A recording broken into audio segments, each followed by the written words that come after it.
The film begins with Sarah, who is getting ready to leave an island pub. She is with a guy, and he requests one more drink before she leaves. He orders, then walks out of the bar, probably to the loo, and she exits because she hates goodbyes. 1 year later, Sarah takes a cab to the airport to leave for a wedding in London. While in Mauritius for a friend's wedding, Sarah meets up with ex-boyfriend Jackson, misses the last boat to Rodriguez, and boards a small plane piloted by her friend, Freddie Wyman, who is also attending the wedding. She is astonished to learn that Jackson has also agreed to fly Freddie to the wedding. While Jackson is sleeping, Freddie invites Sarah to take the co-pilot seat. Freddie suffers a heart attack and dies during the journey, putting the jet into free fall.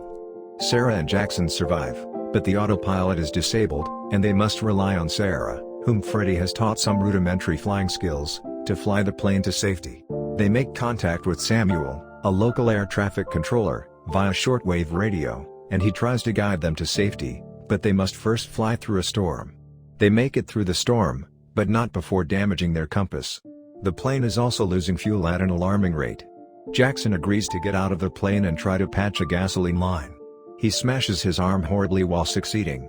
To save gasoline, the pair decides to lose weight, including Freddie's lifeless body. Sarah realizes they have numerous bottles of rum that can be used as supplementary fuel and attempts to refuel the jet manually by climbing out the window. Sarah completes the temporary refueling and returns to the plane. They attempt to summon Samuel, but the radio remains silent.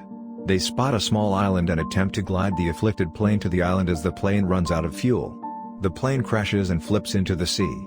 Sarah saves Jackson, who became entangled in the wing of the submerged jet, and the two narrowly escape and swim to the lonely island.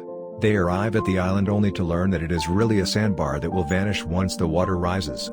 They remain afloat as the sandbar dissolves, but Jackson, recognizing his impending death, lends Sarah his life vest. Sarah declines, stating that they work well together. As they realize the end is near, Jackson proclaims his love for Sarah, but just then, a fishing trawler that heard their radio signal arrives to save them. And that's a wrap on this week's movie review. Thanks for watching.